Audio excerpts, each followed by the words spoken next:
C'est la fin de la session parlementaire à Québec, puis vraiment minuit moins une pour l'adoption de projets de loi parce que les travaux parlementaires vont être suspendus jusqu'aux élections.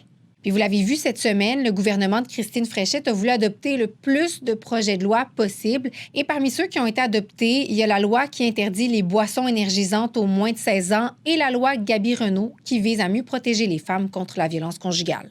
Dans un contexte où les débats politiques peuvent parfois nous diviser, vous avez choisi de vous unir autour d'un objectif commun, protéger des vies.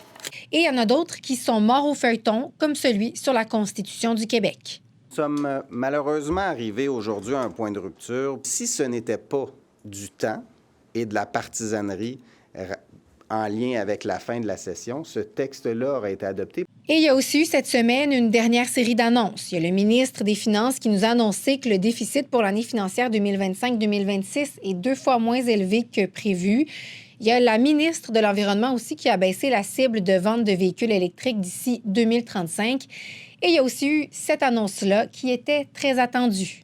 Je vous annonce donc que nous réactivons les 2 volets du PEC pour une période de 2 ans. Puis qui dit fin de session avant des élections, dit aussi des adieux émotifs pour des députés qui ne vont pas se représenter. Que mon mandat tire à sa fin.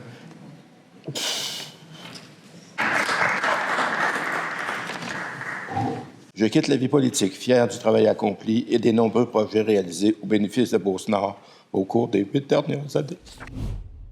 Et évidemment, ce qui a marqué la session parlementaire, c'est l'arrivée de Christine Fréchette. Un changement de ton. On a aussi vu le désir de la CAQ de collaborer avec l'administration Marchand. Et la Ville de Québec a fait des gains. Mais il n'y a rien qui est acquis, par contre, pour la suite des choses. En tout cas, c'est l'analyse de la collègue Louise Boisvert. C'est à lire sur l'appli RC Info. Je termine là-dessus. Si vous habitez à Québec ou encore à l'Ancienne-Lorette puis que vous êtes habitué de recevoir votre courrier à la maison, sachez que ce sera plus possible d'ici la fin de 2027. Post Canada va arrêter la livraison de porte en porte dans 37 nouvelles municipalités à travers le pays.